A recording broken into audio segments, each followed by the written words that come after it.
الحمد لله رب العالمين، والصلاة والسلام على سيد الأنبياء والمرسلين وعلى آله وصحبه أجمعين ومن تبعهم بإحسان إلى يوم الدين.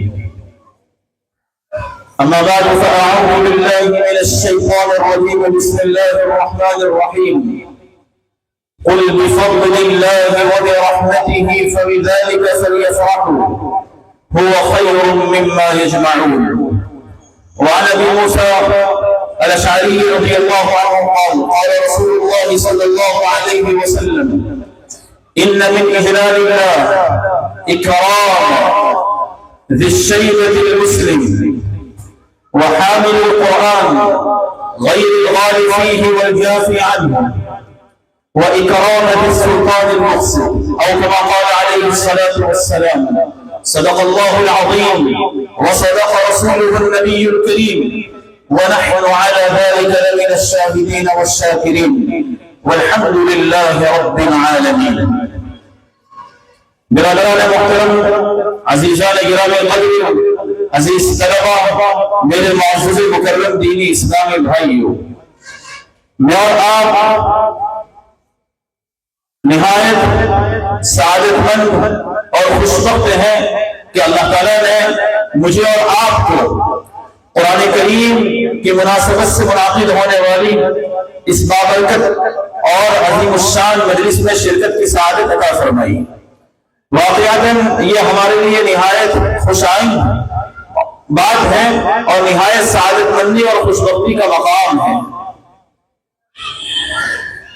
یہاں پر ابھی بہت مختصر تعداد میں طلبہ اور کچھ علماء کرام موجود ہیں. ویسے بات کرنے والے کا حال اور اس کی کیفیت بھی ہونی چاہیے کہ سامنے اگر ایک آدمی بھی بیٹھا ہو تو بات ایسی ہی کرے جیسے 1000 آدمی بیٹھے ہوں.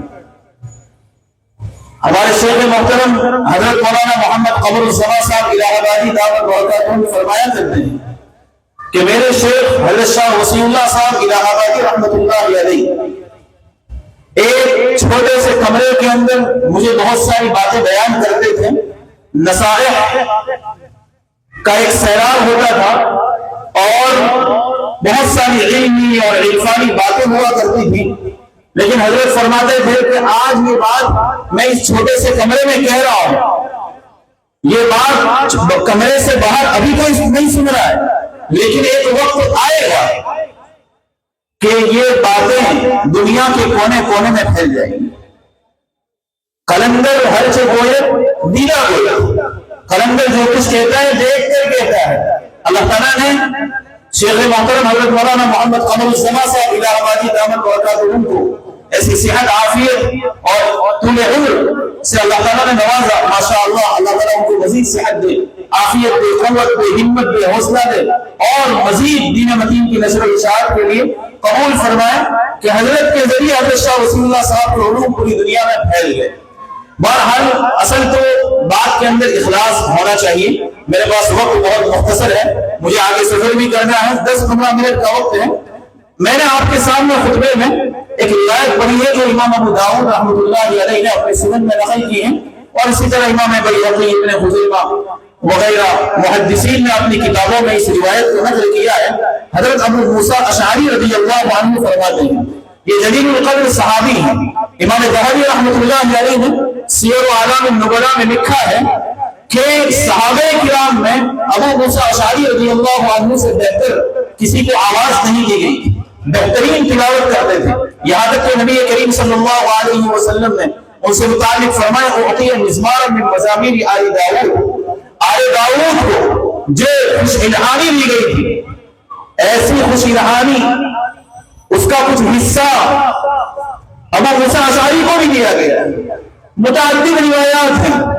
ایک روایت میں ہے کہ نبی کریم صلی اللہ علیہ وسلم اور ام المؤمنین حضرت عائشہ صدیقہ رضی اللہ عنہ ایک مرتبہ حضرت ابو موسیٰ اشعری رضی اللہ عنہ کے گھر کے پاس سے گزر رہے تھے.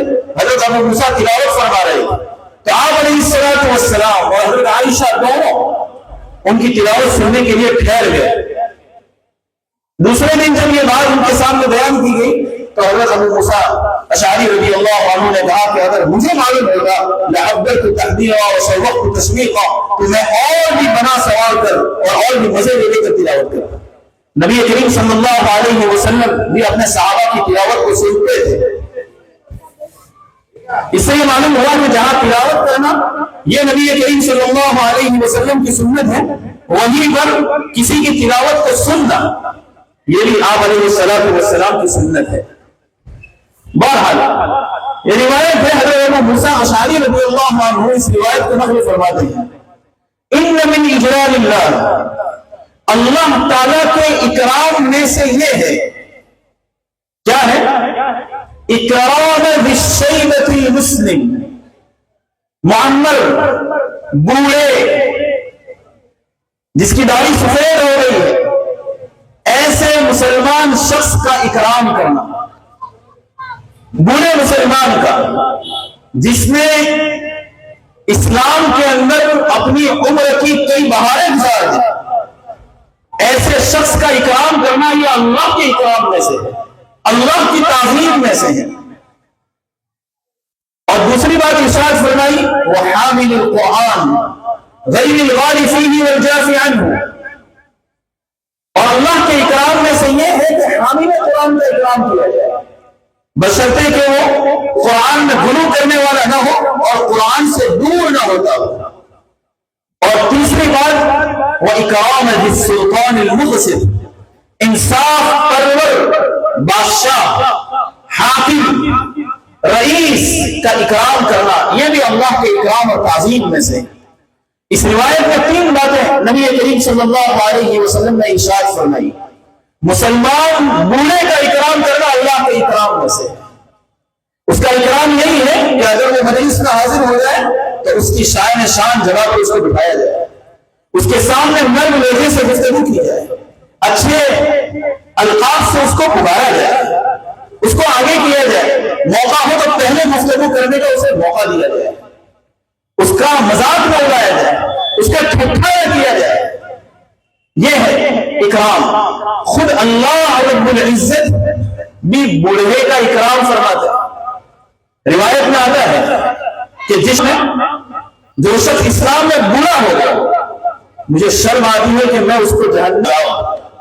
اللہ تعالیٰ کی اکرام کرتے ہیں، مسلمان بوڑھے کا اکرام اللہ خود فرماتا ہے. ویسے روایت میں یہ بات بھی ہے کہ جب کسی شخص کو اللہ تعالیٰ 60 سال کی عمر میں دیتے ہیں یا وہ 60 سے متجاوز ہو جاتا ہے تو قیامت کے دن پھر اس کے پاس اس کی کوئی سبیل اور کوئی راستہ باقی نہیں رہے گا. یعنی وہ اللہ کو یہ نہیں کہہ سکتا کہ مجھے ہدایت حاصل کرنے کا، تقوی اختیار کرنے کا، دین کو سمجھنے کا موقع نہیں ملا تھا، میں تو توبہ کرنے والا تھا لیکن موقع نہیں ملا. روایت میں آتا ہے کہ جس کی عمر 60 سال یا اس سے زیادہ ہو گئی تو اب وہ اللہ کے یہاں معذور نہیں ہے، اللہ تعالیٰ اس کو پورا وقت دے چکے ہیں. وہاں تک کہ انسان کو اللہ کی جانب رجوع کر لینا ہی چاہیے. جو شیر جو ہوتا ہے نا وہ جب گناہ ہو جاتا ہے تو وہ شکار کرنا بند کر دیتا ہے، اس لیے کہ منہ دار نہیں ہوتے. لیکن ایک مسلمان جو بوڑھا ہو گیا، داڑھی سفید ہو گئی، اب آدھے پیر کمر میں لٹک چکے ہیں اور قبر کے گلے کے قریب ہو چکا ہے، ابھی وہ اللہ کی جانب رجوع نہ کرے، انعامت اختیار نہ کرے تو اس سے بڑی شرم کی کیا بات ہو سکتی ہے. دو طرح کی روایات ہیں. ایک روایت ایک واقعہ نقل کیا ہے امام خطیب بغدادی رحمۃ اللہ علیہ نے اپنی کتاب تاریخ بغداد میں یحییٰ بن اکثم، قاضی یحییٰ بن اکثم رحمۃ اللہ علیہ سے متعلق امام بخاری رحمۃ اللہ علیہ کے اساتذہ میں سے محمد بن سلم خواص فرماتے ہیں کہ میں نے قاضی یحییٰ بن اکثم کو ان کی موت کے بعد خواب میں دیکھا. میں نے پوچھا کہ اللہ تعالیٰ نے آپ کے ساتھ کیا معاملہ کیا؟ تو کہا کہ مجھے اللہ کی بارگاہ میں کھڑا کیا ہے اور اللہ کی جانب سے مجھے تنبیہ کی گئی. مختلف روایات ہیں جن میں الگ الگ باتیں منقول ہیں. خلاصہ یہ کہ اللہ کی جانب سے تنبیہ کی گئی تو قاضی یحییٰ بن اکثم رحمۃ اللہ علیہ کہنے لگے کہ ما حدثت عنک ھذا، مجھے یا اللہ آپ کے بارے میں ایسی بات نہیں کی. تو کہا کہ میرے بارے میں آپ کو کیا بیان کیا گیا ہے؟ تو کہنے لگے حدثنا عبد الرزاق بن حمام عن معمر عن الزهري عن انس بن مالك عن النبي صلى الله عليه وسلم عن جبريل عنك ما شاب لي عبد في الاسلام شيئا الا استحييت ان احرقه بالنار. یہ اس طرح کے کلمات روایت میں وارد ہوئے ہیں. قاضی یحییٰ بن اکثر کہنے لگے یا اللہ آپ کے بارے میں مجھے یہ بیان کیا گیا ہے, میرے استاد عبد الرزاق بن حمام نے مجھے بیان کیا, وہ معمر سے روایت کرتے ہیں, وہ زہری سے روایت کرتے ہیں, وہ انس بن مالک سے روایت کرتے ہیں, وہ نبی کریم صلی اللہ علیہ وسلم سے روایت کرتے ہیں, اور نبی جبریل امین سے روایت کرتے ہیں. اور جبریل امین نے آپ سے یہ بات نقل کی ہے کہ جس شخص نے اسلام کے اندر بڑھاپا, یعنی جو شخص اسلام کی حالت میں بوڑھا ہو گیا, زیادہ عمر اس کی ہو گئی, تو مجھے شرم آتی ہے کہ میں اس کو جہنم کی آگ کے ذریعے عذاب دوں. تو اللہ تعالیٰ نے فرمایا صدق عبد الرزاق, صدق معمر, صدق الزبیر, صدق انس, صدق النبی, صدق جبریل, وانا قلت كذلك. یہ سب جتنے بھی درمیان میں واسطے بیان ہوئے ہیں سب نے سچ بات کہی ہے. انطلقوا به الى الجنہ, اس کو جنت میں لے جاؤ.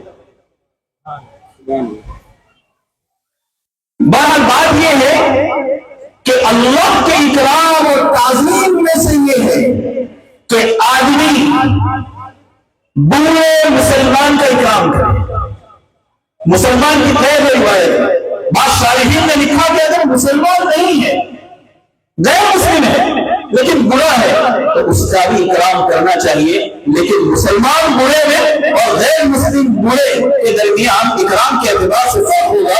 اگر مسلمان برا ہے اس کا اکرام زیادہ کیا جائے گا, مسلمان نہیں ہے لیکن برا ہے تو نفس برا ہونے کی وجہ سے, نفس کبر سن کی وجہ سے اس کا بھی اکرام کیا جائے گا. اور دوسری بات اس روایت میں بیان کی گئی وہ حامل قرآن, حامل قرآن کا اکرام کرنا, یہ بھی اللہ کے اکرام میں سے ہے. یہ جو مجلس منعقد ہوئی ہے وہ اسی مناسبت سے منعقد ہوئی ہے. 9 بچوں نے قرآن کریم مکمل کیا, ان کی تکمیل ہوگی آپ کے سامنے. آج وہ بڑے خوش ہیں اور بڑی فرحت اور شادمانی کا مقام ہے ان کے لیے. تو ان کا یہ جو اکرام مدرسے کی جانب سے کیا جا رہا ہے, حاضرین کی جانب سے جو ان کا اکرام کیا جائے گا, روایت میں ہے کہ یہ اللہ کا اکرام ہے. اس لیے کہ اللہ کے کتاب کے حاملین کا اکرام کر رہے ہیں. یوں سمجھ لیجیے کہ آپ اللہ کا اکرام کر رہے ہیں, اللہ کی تعظیم کر رہے ہیں. خود نبی کریم صلی اللہ علیہ وسلم نے اپنی زبان سے اور اپنے عمل سے حامل قرآن کا اکرام فرمایا. زبان سے بھی, قولن بھی اور فعلن بھی. قولن کو یہ کہا کہ قیامت کے دن کہا جائے گا حامل قرآن کو اقرأ کما کنت ترتل فی الدنیا, پڑھتا جا اور چلتا جا جیسا کہ تو ٹھہر ٹھہر کے دنیا میں پیدا تھا. اور بعض روایات میں ہے کہ یہ جو حامل قرآن اور حافظ قرآن ہے, اس کے والدین کو اللہ تعالیٰ تاج پہنائیں گے. ضوءه مثل ضوء الشمس, اس کی روشنی سورج کی روشنی کی طرح ہوگا. اور ایک روایت میں یہ بھی ہے وہ کسی تحیتین, والدین کو اللہ تعالیٰ 2 ایسے جوڑے پہنائیں گے تو دنیا والے ان جوڑوں کی قیمت نہیں لگا سکتے. ایسے بہترین جوڑے, ظاہر سی بات ہے وہ جنت کے جوڑے ہیں, اور قیمت لگا سکتا ہے اس کا. مانا آئے تو بڑا ولا انکر انسانیات ولا خطر آیا قلبی بشر, ایسی چیزیں ہوں گی جنت میں کہ کبھی کسی آنکھ میں دیکھی نہیں, کبھی کسی کان میں سنا نہیں, اور کبھی کسی انسان کے دل پر اس کا تصور نہیں ہو سکتا. تو حامل قرآن کا اکرام نبی کریم صلی اللہ علیہ وسلم نے اپنے زبان سے فرمایا اور عمل سے بھی اس کو ثابت کیا. اور وہ اس طرح مختلف روایات ہیں. غزوہ احد کے موقع پر بہت سارے صحابہ شہید ہو گئے, تو اللہ کے رسول صلی اللہ علیہ وسلم گڑھا کھودتے تھے اور ایک ساتھ کئی صحابہ کو دفن کیا جاتا تھا. اللہ کے رسول صلی اللہ علیہ وسلم پوچھتے تھے جو شہید ہو گئے ان سے بتائیے کہ ان میں سے قرآن کا حافظ زیادہ قرآن کو حفظ کرنے والا کون ہے؟ اس لیے کہ صحابہ کرام میں سب حافظ نہیں تھے. کسی کو 1 سورت یاد تھی, کسی کو 2 سورت, کسی کو 5 سنتے ہیں. تو وہ مکمل قرآن کا حافظ تھا. تو اللہ کے رسول صلی اللہ علیہ وسلم نے پوچھا کہ ان میں سے سب سے زیادہ قرآن کا حافظ کون ہے؟ جس کے بعد میں بتایا جاتا کہ یہ سب سے زیادہ قرآن کا حافظ ہے. ایک قبر کے اندر کئی شہداء کو غزوہ احد کے موقع پر نبی کریم صلی اللہ علیہ وسلم نے دفن فرمایا، لیکن سب سے پہلے اس صحابی کو رکھا جس صحابی کو سب سے زیادہ قرآن یاد. دوسرے نمبر پر اس سے کم یاد والے، تیسرے نمبر پر اس سے کم یاد والے کو ثابت کر دیا قیامت تک کہ حامل قرآن اور حافظ قرآن کا مقام سب سے زیادہ بلند ہے. حامل القرآن. آگے فرمایا غیر الغالی فیہ، شرط یہ ہے کہ وہ اس میں غلو کرنے والا نہ ہو، غلو کرنے والا نہ ہو، والجافی عنہ، اور اس سے دور ہونے والا نہ ہو. غلو کرنے والا نہ ہونے کا مطلب یہ ہے کہ قرآن کریم کے اندر بہت سارے گناہوں کا تذکرہ ہے اور اس پر سخت سے سخت وعیدیں واردی ہوئی ہیں. تو آدمی کسی کو ایسے گناہ میں مبتلا دیکھے تو اس کی تکفیر نہ کرے، اس کو کافر نہ کرے، وہ گنہگار ہے. اور اللہ تعالیٰ کی رحمت بہت وسیع ہے. آدمی کوئی گناہ کرنے کی وجہ سے کافر نہ ہو جائے گا، جیسا کہ بعض فرق اللہ نے ایسی باتیں بیان کی کہ زنا کر رہا ہے تو کافر ہو گیا، اعوذ باللہ. نہیں، قرآن کریم کے اندر جو رخصتیں ہیں، جو رخصت رکھی گئی ہے، جن باتوں کے اندر وسعت ہے، ان کے اندر تنگی نہ پیدا کی جائے. قرآن کریم کے حلال کو حلال سمجھا جائے، حرام کو حرام سمجھا جائے. کوئی ایسا نہ کرے کہ حلال کو حرام کر دے اور حرام کو حلال کر دے. یہ ہے قرآن کے سلسلے میں غلو کرنا، یا قرآن کے سلسلے میں غلو کرے. ایک حرف بہت آسانی سے ادا ہو رہا ہے اور اس کو ادا کرنے میں بہت غلو کر رہا ہے، ایسے کر کے ادا کر رہا ہے. یہ قرآن کریم کے ادب کے خلاف ہے، یہ غلو ہے قرآن کی ادائیگی کے سلسلے میں.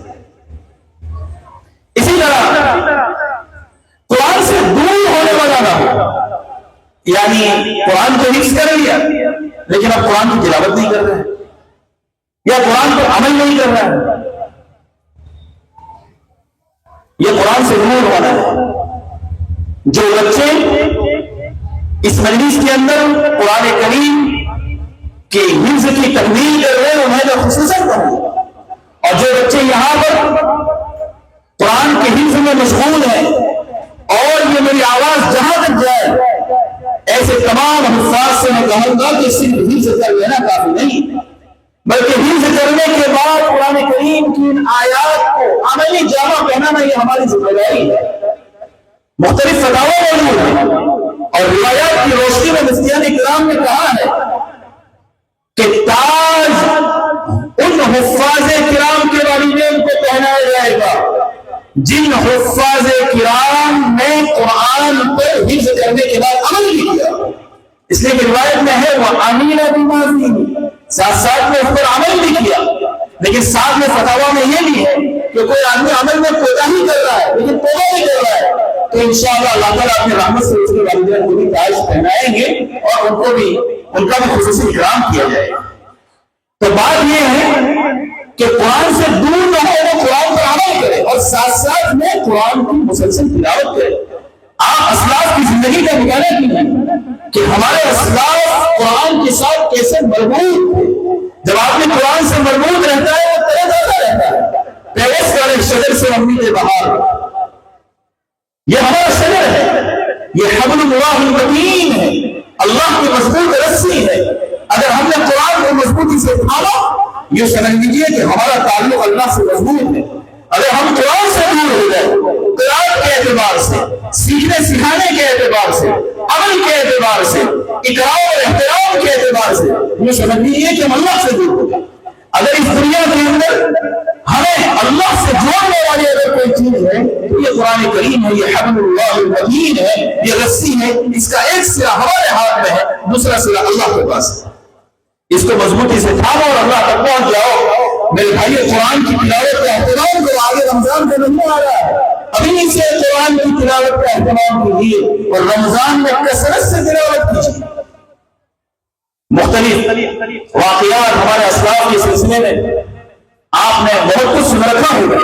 امام بخاری رحمۃ اللہ علیہ اتنے بڑے امام، اتنے بڑے محدث، لیکن ان سے متعلق ہے کہ رمضان میں روزانہ ایک قرآن ختم فرماتے ہیں اور تراویح کے اندر ہر 3 دن میں قرآن ختم فرماتے ہیں۔ آج کون ہے جو اس کی ہمت رکھتا ہے؟ ایک قرآن بھی مکمل نہیں کر پاتے۔ ہماری جو عوام بیٹھی ہے، ہمارے جو طلبا بیٹھے ہیں، تراویح کے سلسلے میں، قرآن پڑھنے کے سلسلے میں بڑی کوتاہی کرتے ہیں۔ میرے بھائیو، نشاط سے اور رغبت سے کام لیں۔ جب رمضان کا مہینہ آتا، محدث کبیر امام زہری رحمۃ اللہ علیہ اس موقع پر فرماتے کہ رمضان میں تو تلاوت القرآن اور اطعام الطعام دو ہی کام ہوں گے، کھلاؤ لوگوں کو اور قرآن کی تلاوت کرو۔ امام ابو حنیفہ رحمۃ اللہ علیہ پورے سال روزانہ ایک قرآن ختم فرماتے، رمضان کے اندر ہر روز میں 2 قرآن ختم فرماتے، ایک رات میں اور ایک دن میں۔ اور بھی مختلف حضرات کے واقعات شیخ حصراوی سے متعلق بیان کیا گیا ہے کہ وہ رمضان میں 100 قرآن ختم فرماتے تھے۔ میں خود ایسے لوگوں کو جانتا ہوں جو آج بھی روزانہ ایک قرآن ختم فرماتے ہیں، اور رمضان کے اندر میری ٹچ میں اور میرے تعلقات میں ایسے لوگ موجود ہیں جو رمضان میں کوئی 20 ختم کر رہا ہے، کوئی 25 ختم کر رہا ہے، کوئی روزانہ ایک قرآن ختم کر رہا ہے۔ اور ہمارے بزرگوں میں صاحب فضائل اعمال، صاحب اوقات المسائل حضرت شیخ زکریا شیخ الحدیث محدث کاغذی رحمۃ اللہ علیہ کے امام میں یہ بات مشہور ہے کہ اپنی زندگی کے آخری کئی سالوں تک آپ کا یہ معمول رہا کہ رمضان میں روزانہ ایک قرآن مکمل ختم فرماتے ہیں۔ یہ وہی شخص کر سکتا ہے جو ایک ایک منٹ کو تول کر استعمال کرے۔ تو یہ جو قرآن کی مناسبت سے مجلس ہے، اس میں خاص طور پر ہمارے جو حفاظ ہیں ان سے خصوصی طور پر کہوں گا کہ قرآن آپ نے حفظ کر لیا، کثرت سے اس کی تلاوت کریں، کثرت سے پڑھیں، اس کے ذریعے قرآن مضبوط بھی ہوگا، یاد بھی ہوگا اور اللہ کا قرب بھی ملے گا۔ لا الہ الا اللہ محمد رسول اللہ یہ افضل ذکر ہے، اور اس کے بعد اگر کوئی افضل ذکر ہے تو وہ قرآن کریم کی تلاوت ہے۔ تو نمبر 1 مسلمان بوڑھے کا احترام کرنا اللہ کا احترام، اور حامل قرآن کا احترام کرنا بشرطے کہ وہ قرآن کے سلسلے میں غلو کرنے والا نہ ہو، قرآن سے دور نہ ہوتا ہو، یہ بھی اللہ کا احترام۔ اور تیسرے نمبر پر یہ بات نبی کریم صلی اللہ علیہ وسلم نے بیان فرمائی کہ انصاف پرور بادشاہ کا اکرام کرنا، یہ بھی اللہ کے اکرام میں سے ہے۔ بہرحال وقت بہت مختصر تھا، میں نے سوچا کہ 2-4 باتیں چونکہ میں حاضر ہو گیا ہوں، 2-4 باتیں آپ کے سامنے بیان کر لوں۔ میں نے اس روایت کی روشنی میں 2-4 باتیں اپنی استطاعت کے مطابق اور اپنے ناقص علم کے مطابق آپ کے سامنے بیان کی ہے۔ میں نے خطبے کے اندر ایک روایت بھی پڑھی، ایک آیت بھی پڑھی تھی، قل بفضل اللہ وبرحمتہ فبذلک فلیفرحوا هو خیر مما یجمعون۔ محمد آپ کہہ دیجیے کہ اللہ کے فضل اور اس کی رحمت پر مسلمانوں کو خوش ہونا چاہیے، یہ بہتر ہے اس چیز کے مقابلے میں جو کفار و مشرکین جمع کر رہے ہیں، یعنی وہ مال، وہ دولت، وہ دنیا جو کفار و مشرکین جمع کر رہے ہیں، اس کے مقابلے میں یہ اسلام اور اسلام سے ملنے والی یہ نعمتیں 1000 درجہ بہتر ہے، بلکہ اس سے کئی گنا، جتنا آپ اندازہ نہیں لگا سکتے اس سے کئی گنا بہتر ہے۔ قل بفضل اللہ وبرحمتہ فبذلک فلیفرحوا هو خیر مما یجمعون۔ آج ہم قرآن کی اس مجلس میں موجود ہیں اور 9 بچے قرآن حفظ کر رہے ہیں۔ ایک طرف دنیا ہے جو مال اور دولت کو جمع کرنے میں لگی ہوئی ہے، کوئی کسی دنیاوی کام میں ہے، کوئی کہیں گھوم رہا ہے، کوئی کہیں سیر سپاٹا کر رہا ہے، کوئی اپنے گھر والوں کے ساتھ کہیں گھومنے کے لیے گیا ہوا ہے، کوئی اپنے فیکٹری میں کام کر رہا ہے، کوئی ہے کہ وہ پنچر بنا رہا ہے، کوئی ہے کہ نہ معلوم ہو کیا کیا دنیاوی مشغولیات میں لوگ لگے ہوئے ہیں۔ اللہ کا فضل ہے کہ اللہ نے ان طلبا کے ہاتھ میں قرآن دیا ہے، اور یہ ہمارے 9 خوشبخت اور سعادت مند طلبا قرآن کریم مکمل اپنے سینے میں لیے ہوئے ہیں، اور آج اس مناسبت سے اور اس جلسے کے اندر اپنے حفظ کی تکمیل کر رہے ہیں۔ یہ دنیا جا رہی ہے مال و دولت کی طرف اور دنیا کی رانائیوں کی طرف، زیب و زینت کی طرف، ان کا یہاں پڑھنا اور قرآن کو حفظ کرنا یہ دنیا و ما فیہا سے ہے۔ یہ بہتر ہے۔ ایک طویل حدیث حضرت عمر بن خطاب رضی اللہ عنہ ایک مرتبہ نبی کریم صلی اللہ علیہ وسلم کی خدمت میں حاضر ہوئے تو دیکھا کہ اللہ کے رسول صلی اللہ علیہ وسلم کا جو بستر ہے وہ کھجور کی چھال کا تکیہ ہے، اس کے اندر کھجور کی چھال بھری ہوئی ہے۔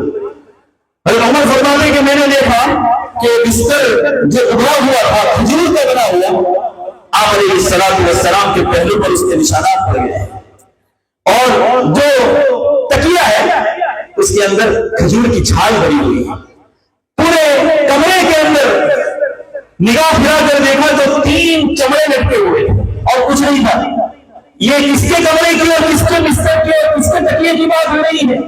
یہ وہ شخصیت ہے جس کے لیے دنیا بنائی ہے، جو سید الاولین والآخرین ہے، جو سید الانبیاء ہے، جو خاتم النبیین ہے، جو ہمارے رسول ہے، جو ہمارے سرکار ہے۔ اگر وہ چاہتے تو آسمان سے اللہ کے ذریعے اور اللہ سے دعا کر کے نعمتیں نازل کروا سکتے ہیں۔ اگر وہ چاہتے تو مکہ مکرمہ میں مدینہ منورہ میں دعا کر کے طرح طرح کے باغات لگا سکتے تھے، لیکن آپ نے اس کو پسند نہیں کیا۔ اللہم احیینی مسکینا، میں مسکنت کی حالت میں اور ایسی یہ نارمل زندگی گزارنا چاہتا ہوں، مجھے موت کی اس حالت دے دیجیے اور ایسے ہی معمولی لوگوں کے ساتھ میرا حشر کیجیے۔ یہ دعا نبی کریم صلی اللہ علیہ وسلم نے فرمائی۔ حضرت عمر فرماتے دیکھا بستر کھجور کا، تکیے میں کھجور کی کھالیں بھری ہوئی ہیں، پہلو کے اندر نشانات پڑ گئے اور پورے کمرے کے اندر 3 کھالیں لٹکی ہوئی ہیں۔ میں نے کہا اللہ کے رسول دعا کر دیجیے کہ اللہ آپ کی امت پر بھی فراخی کر دے۔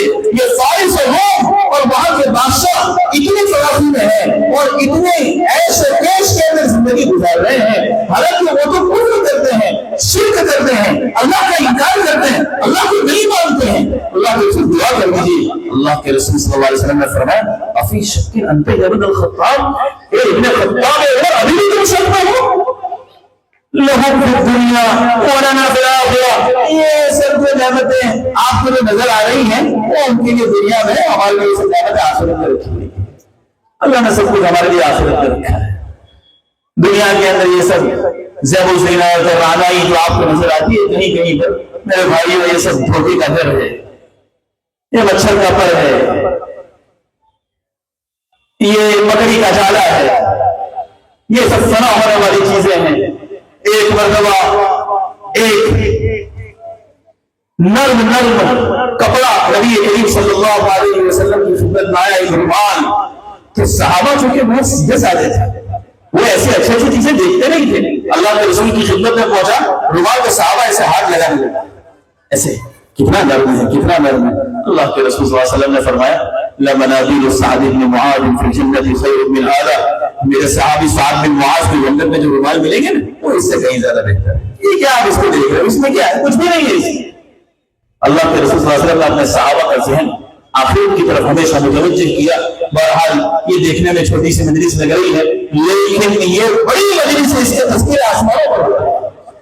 اللہ تعالیٰ ہمارے اس جمع ہونے کو قبول فرمائے، جو باتیں کہی گئی ان باتوں پر مجھے اور آپ تمام کو عمل کرنے ہونے کی توفیق ارزانی فرمائے۔ آمین وآخر دعوانا ان الحمد للہ رب العالمین۔ الرحمن الرحیم اللهم لك الحمد كله ولك الشكر كله وإليك يرجع الأمر كله اللهم صل على سيدنا مولانا محمد وعلى آل سيدنا مولانا محمد وبارك وسلم۔ مولا کریم اس پروگرام کو اپنی بارگاہ میں قبول فرما، اس مدرسے کو دن دنیا رات چوگنی ترقیات سے مالا مال فرما۔ جو بچے قرآن کی حفظ کی تکمیل کر رہے ہیں یا اللہ انہوں نے الفاظ یاد کیے ہیں انہیں علوم قرآن سے مالا مال فرما، عمل بالقرآن کی توفیق عطا فرما۔ ہم تمام کو محبت قرآن، حلاوت قرآن، تلاوت قرآن نصیب فرما اور رموز قرآن اور قوانین قرآن اور علوم قرآن ہم سب پر کھول دے۔ قرآن سے ہمارا خصوصی تعلق قائم ہو جائے، اس کا بھی فیصلہ فرما دے یا اللہ۔ اس مجلس کو ہم تمام کے لیے باعث خیر و برکت بنا، پورے علاقے کے لیے باعث خیر و برکت بنا۔ اس مدرسے کو دن دنیا رات چوگنی ترقیات سے مالا مال فرما، حاسدین کی حسد سے، مبغضین کے بغض سے، اعداء کی عداوت سے، شر پسندوں کی شر سے، شرارت پسندوں کی شرارت سے اس مدرسے کی مکمل حفاظت فرما۔ مدرسے کی جتنی ضروریات ہیں غیر سے کفالت فرما اور ارباب خیر کو اس مدرسے کی جانب خصوصی طور پر متوجہ فرما۔ ہمارے دعاؤں کو اپنی بارگاہ میں اپنے پیارے حبیب صلی اللہ علیہ وسلم کے صدقے طفیل میں مقبول و منظور فرما۔ یا رب صلی وسلم دائما ابدا على حبیبک خیر الخلق كلهم سبحان ربک رب العزة عما یصفون وسلام علی المرسلین والحمد للہ رب العالمین۔